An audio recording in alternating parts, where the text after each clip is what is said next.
welcome to another episode of Let's Make It. And tonight I'm kind of flying solo. Bob is feeling a little bit under the weather, so keep him in your thoughts and everything. So he won't be with us tonight, and I just want him to rest and start feeling better.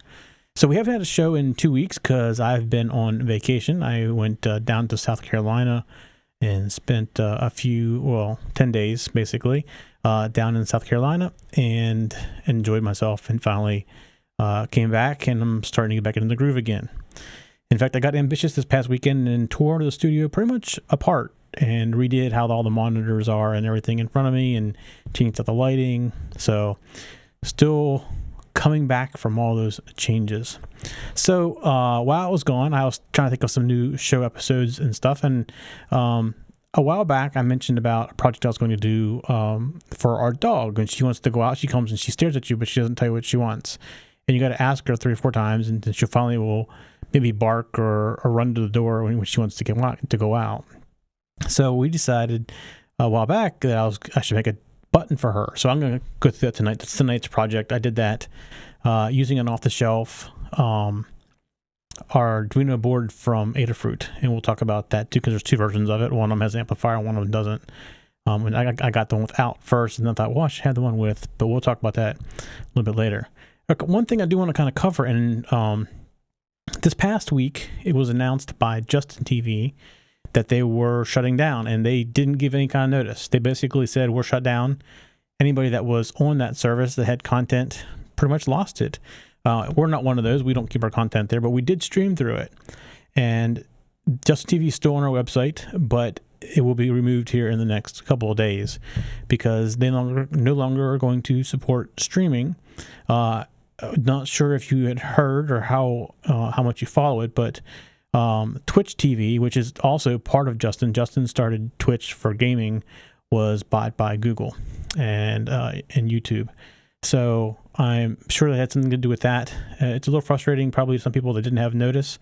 Fortunately, we weren't one that's really affected by it, other than we streamed to them, so it's not really a big deal. But I know we had some viewers that would watch us on Justin TV, and that no longer is going to be the case. So we're rearranging all of our streaming. In fact, tonight I'm only on Daily Motion, but next week hopefully we're up on a couple other ones as well. Like we get some old ones live stream and a few other ones we used to use, and we're going to spin them back up again. And so we're going to readjust all that stuff over the next week or so.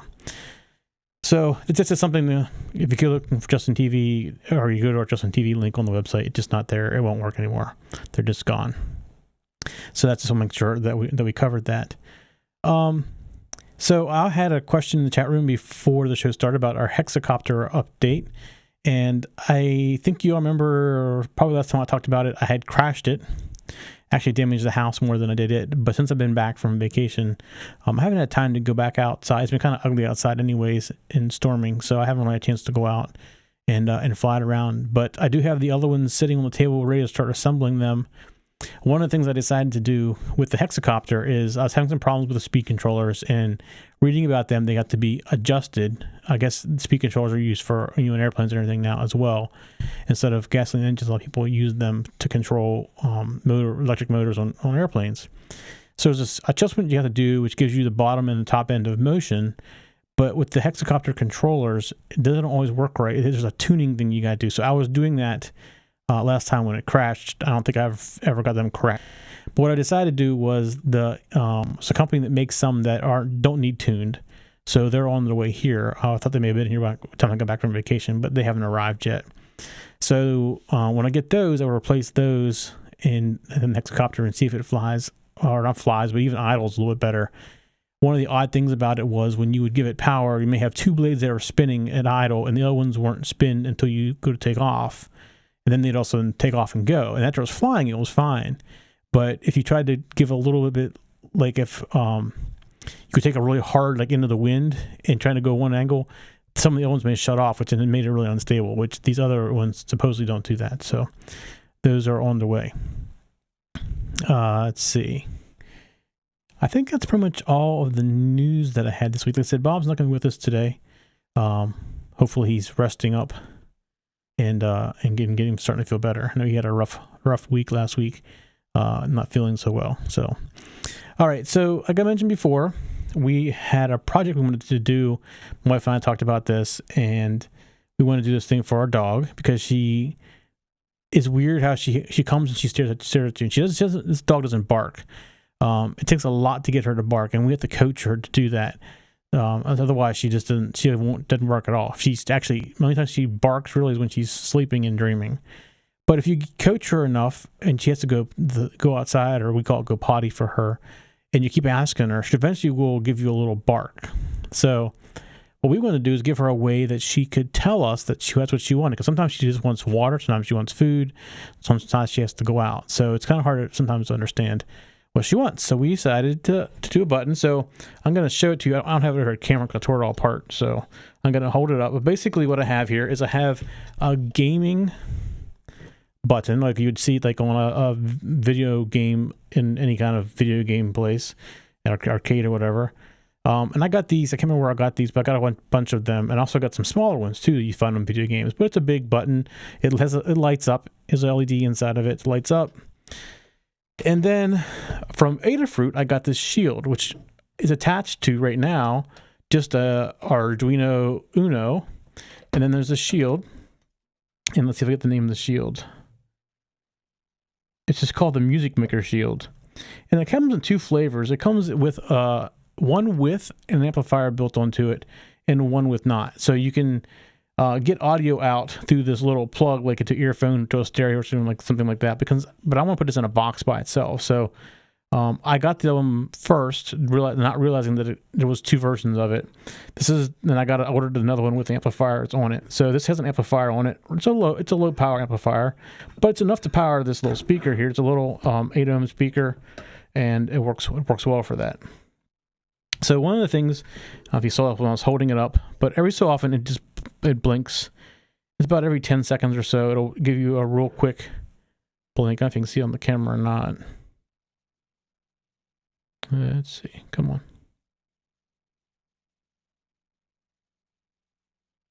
There it goes. So it just blinked.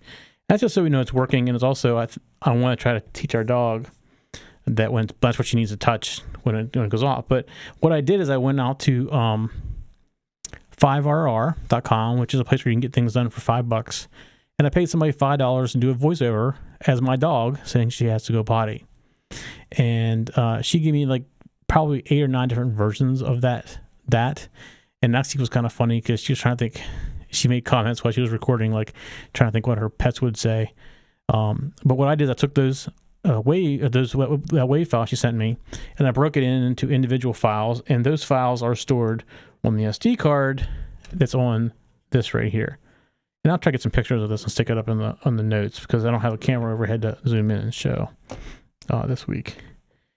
So basically what I did is I wrote a sketch, which I'll walk through here in a little bit, that when the button is pushed, every 10 seconds, or maybe 11 seconds, something like that, it'll keep rotating around all those different sayings saying I have to go potty.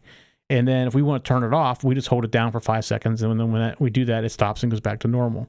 So I'm going to press it here, and you're going to hear what it says. Let me get it close to the microphone. So I'm going to press the button. I have to go potty. I think you heard that. And it'll keep talking now without me doing anything with the button. I'll bring it up here.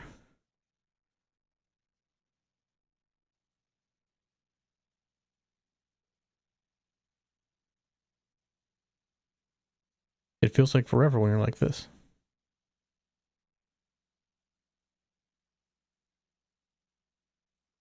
Oh, maybe I did. Yeah, I pushed it. Yeah, I did.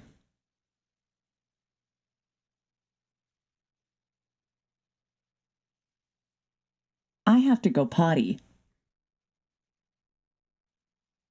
You see it's blinking faster. That's telling us that she triggered it, basically. I have to go potty.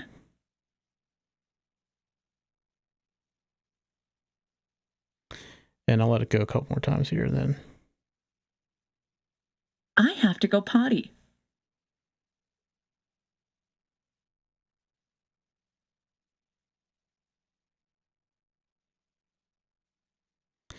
I have to go potty. There we go. So now I'll hold it down. And when I hold it down, see it starts blinking. So that I cleared it, basically. It's reset. waiting for her to press it down again. If she presses it again, it's going to go I have to go potty. right away. So I'll go ahead and stop that. Just like that. So pretty simple little project. We haven't tried training her yet on that because I have it in a box. So I'm going to put it in a box and put her by the sliding glass door in the back, and hopefully she can learn it. She is about 7 or 8 years old now. We rescued her. We thought that she's about 2. So I don't know, old dog, new tricks type thing. We'll find out. But what I do want to do is I do want to walk through the code because it's actually very interesting. This is the first time I've ever done anything with an Arduino that actually played something, and it's actually playing MP3s. So it's not something like a text-to-speech, but we'll walk through here real quick. Let me go back over to the computer. This script actually came from the Adafruit site.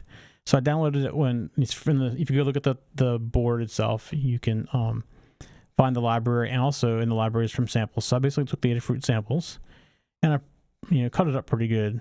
But basically what it is it uses the SPI interface for the SD card. So we have to include SPI.h and SD.h. Now it's a micro SD card, but it's still SD.h. And then here's the Adafruit library, the VS1053.h, which is what's needed to actually use the chip. And the shield that comes from Adafruit has some pins predefined on it. So 7 and 6 are used to communicate with the VS1053 chip, which is the playback chip. And then for the card select for the SD, you have pin number 4. And if you want to use an interrupt, you can use this pin number 3, which I actually ended up using pin number 3 for something different on down in here.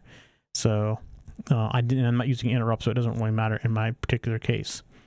And then we'll get down in here where my part of it is. So the files on the SD card are numbered basically they go from starting at 0, 1, and they go as high as, in my case, 6. So I have a routine we're going to get down here, and when I get to 6, I want to go back to 1 again. So what I'm saying is the max messages that I have on the disk or on the card is 6. And then I have 2 modes. It's either waiting for Bella to press the button, or it's been pressed and it's in the gotta go mode. So then I come down and I define the file player, and I can call that music player. And you see right here I define all the different pins that I defined above. And then I set my defaults. The current message is going to be played is equal to 1, and then the current mode is equal to 1, saying it's going to be in the waiting mode, and the first message is going to be number 1. And then I have some loop counts here, and it's just how I determine the 2 different blinking rates. So, and also how long we held the button down to reset it. So I had it set up so that we had the button down for so long to reset it. So if she hit it twice real fast, it wouldn't just clear itself. So I had to, this is what the button count does. And the message loop count is basically how much time it waits in between each message that it plays. So we come down to the setup, real basic stuff here in the very beginning. We do our serial setup, and I just print out that it's Bella's potty button. And then I open the music player, and if for some reason I can't find it, then I basically say I can't find the chip, and I sit in a while loop forever, not doing anything. And then print out the audio chip found. This all came out of the Adafruit default program. Start the SD card right here, and I set my volume. And what's interesting here is it's kind of backwards what you would think. So the default, whenever you get the sketch, is 20 and 20. So it's left and right channels. It's a stereo output. Although I'm only using one side of it. But it defaults to 20 and 20. And it was quiet. And I ended up trying to increase the number, which didn't help. I actually went the opposite direction. So it actually is the lower the number you go, the higher the volume. So I got it as high as I can get it, which is 1 and 1. And then I do set an interrupt pin, although I'm not using the interrupt pin for anything. I set pin 2 to be an output pin right here. And right now what it does is as soon as it starts up, it does play track 001. I'm probably going to remove that because there's no reason to actually do that. And then in the loop, we're pretty much sitting and waiting for something to happen. So in mode number 1, which is when we're waiting for Bella to press the button, I'm just checking the button. And if it's pressed, then I play I do a play message, which I'll walk through in a little bit. Basically plays the next message in the loop. I set our button count equal to 0, our message loop count equal to 0, and I change the mode to 2. And I do that so you'll see the button count later on. Why? Basically, this is what's going to wait to see how long we've held the button down. And message loop count is what's used to determine how often the message plays again. So right beneath that, and this will happen through every loop, basically, is I'm increasing blink count. And every time I reach to 100, I'm basically going to turn the light on and turn the light off, and with a delay of half or a quarter of a second in between there. And I reset blink count back to 0. So basically that causes the slow blink, just so we know it's still functioning. And if Bella presses the button, which makes it current mode equals 2, what we're doing here is we're checking the button, and if the button's down, we're increasing that button count. And if we hold that button count, or hold that button down for more than 6 cycles, excuse me, then we're assuming that we want to reset it. So what we do is we put the mode back to 1, and we sit here and we wait while the button's being held down. And the reason we do that is if we're holding the button down and it resets itself and we're still holding it down, it's going to go back and start playing messages again and go back into the other mode. So by us waiting here until the button's released, we know the button's been released. So if it's pressed again, it's pressed on purpose. So that's what this little while loop right here is for. But let's just say the button isn't pressed, and we come down here and we do message loop count. And when we've gone through this loop 60 times, which basically is every 6 seconds, I guess in this case, because we're delaying down here 1/10 of a second, then we play the message again, and we set our loop count back to 0, and we start counting over again. And we also have a blink counter here, and our blink counter for this particular mode is much faster. Up here, we're blinking once every, what would it be, 10 seconds. And down here, we're blinking once every, what would it be, 2 seconds. So basically what we're doing is we're looking for a blink count here, and we're increasing about 15 versus the 1 that's up top here. Get greater than 100, we do the same thing. We turn it on, we wait for a quarter of a second, and turn it back off again. And then the loop ends with a delay of 100 milliseconds. So we're looping through here every 100 milliseconds. So 10 times a second, we're checking that button, the button status.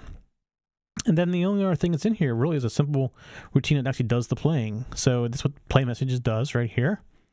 And I set up a file name, track001.mp3, and then I just changed the number to be the current message number plus 48, which makes it like, if it's 1, it's going to be 48 plus 1, which is actually another number 1. So that's how we set up our file name. And then we just, to play the file, it's real simple. It's just musicplayer.play full file. And there's, put the file name in there. And then we increase the current message. And if that current message is greater than 6, it means we don't have a 7. So we go back to number 1 again. Next time we call this routine, it's going to go back and it is going to play that one more time. So that's all the play message does. So it's really a simple program, and it's only 118 lines. So really basic. With all the long stuff at the top is already set up from the sample Adafruit program that I pulled down. So let's see. Let's clean this up a little bit. I haven't commented this very well yet. I'm gonna recomment this before I put it out in the show notes. But playing an MP3 file with this library and this card is super simple. And there's a bunch of other options for the music player. Actually, let me go up here and look at the other examples that come with this. So, well, this is the player simple. This is what I took this from. And you can see it's really well documented, but there's a bunch of different ways you can do it. So if you're not using it all, you just cut it out, which is pretty much what I did. But you can see in this very simple example, they're just going to play 2 tracks. And you can also play multiple things at one time. It looks like, I haven't tried this yet, but you see here, start playing file, and it does that while it's already playing this file. So you can play multiple things. And it does require interrupts, but that's why I said before I wasn't doing this, so I didn't require the interrupt to be able to do that.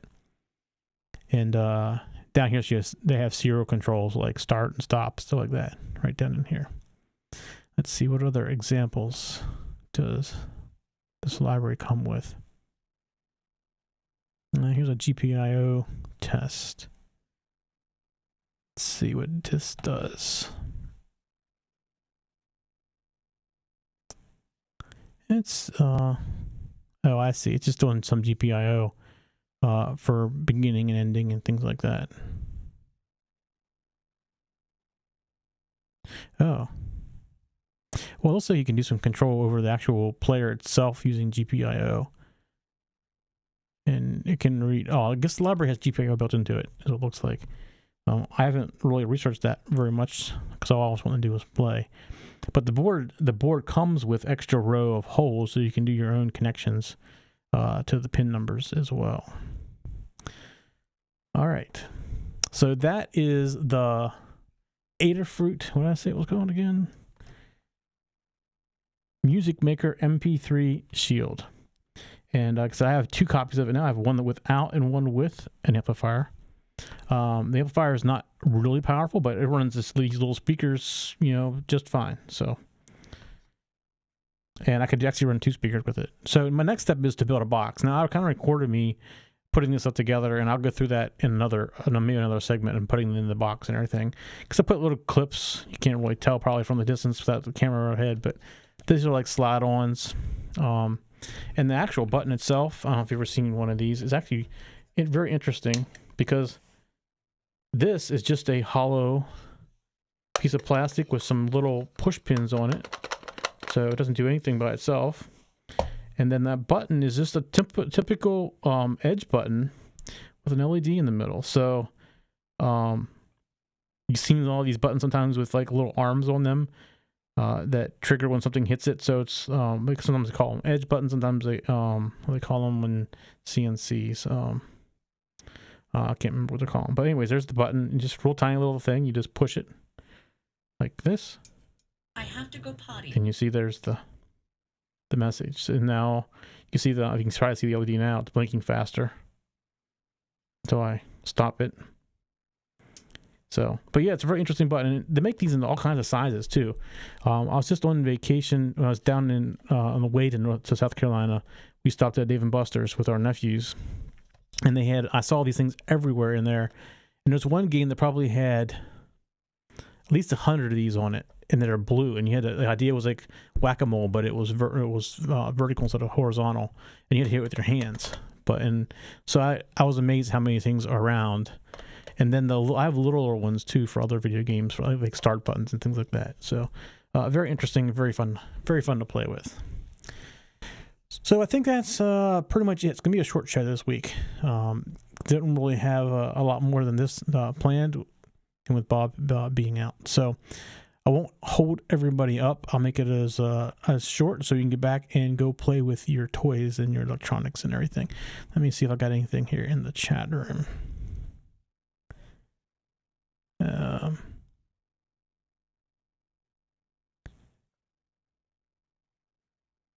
Okay. So yeah, Chris, Justin TV is gone. So you're never going to get Justin TV to work again. They took it down. Let's see. Oh, so Chris can't watch it on Daily Motion. Okay. Well, next week we'll have some of the other ones set back up that we took down because we had too many of them. Ustream wasn't up tonight either. I don't know what's going on with Ustream. I couldn't get it to come up. Let's see.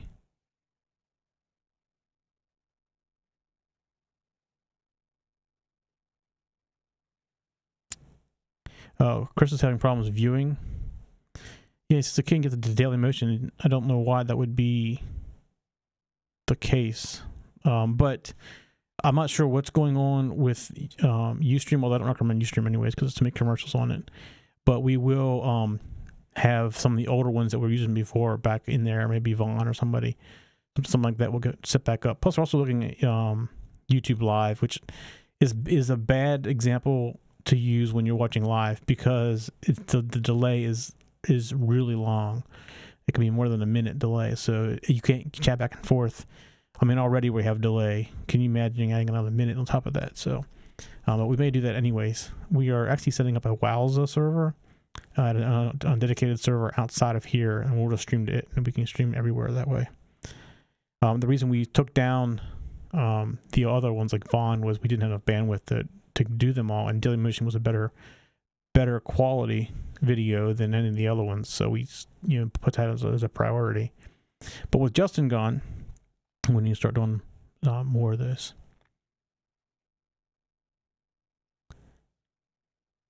So, all right. I don't have anything else other than tell your friends, spread the word a little bit. You can get us on Roku. You can download our shows anywhere as a podcast directory. And if you find one where we're not, please let us know. We'll make sure that we get ourselves there.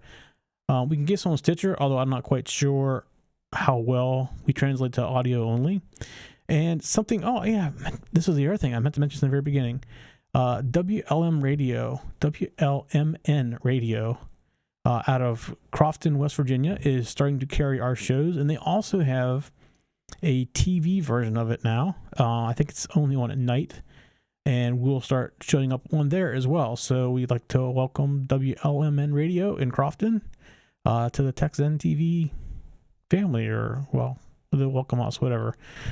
So that's something that's new for us, and we're really looking forward to working with them. They're great people out there. So they stream worldwide on their audio station, and we'll be on audio and on their video side as well. So also, never mind. I already said that. It's one of those kind of nights where my mind's just not quite thinking straight with all the weird stuff going on. All right, everybody. Well, we'll let everybody get back, and I'll go keep working on some of the little weird things that are happening around here. Everybody have a great week, and we'll see you next Monday night. For show notes for this show, contacts, and more, go to the techzen.tv website where you can get show notes for all of our shows. We love to hear from our viewers and listeners. We have an email, a Twitter, and a phone number where you can contact us for each show. For details, visit the techzen.tv website and get the show details. You can also make a video and upload it somewhere like YouTube or Vimeo, and then just send us a link. You never know, you may see your video in a future show. You can get all of our shows delivered automatically to your favorite device by going to your favorite podcast website like iTunes and subscribing. Each of our shows also has a YouTube channel you can subscribe to get regular updates. Our shows are also available on most internet radio networks like Stitcher and TuneIn Radio. You can also watch and listen to our shows on Xbox, TiVo, and Roku. You can even find us on your Zune.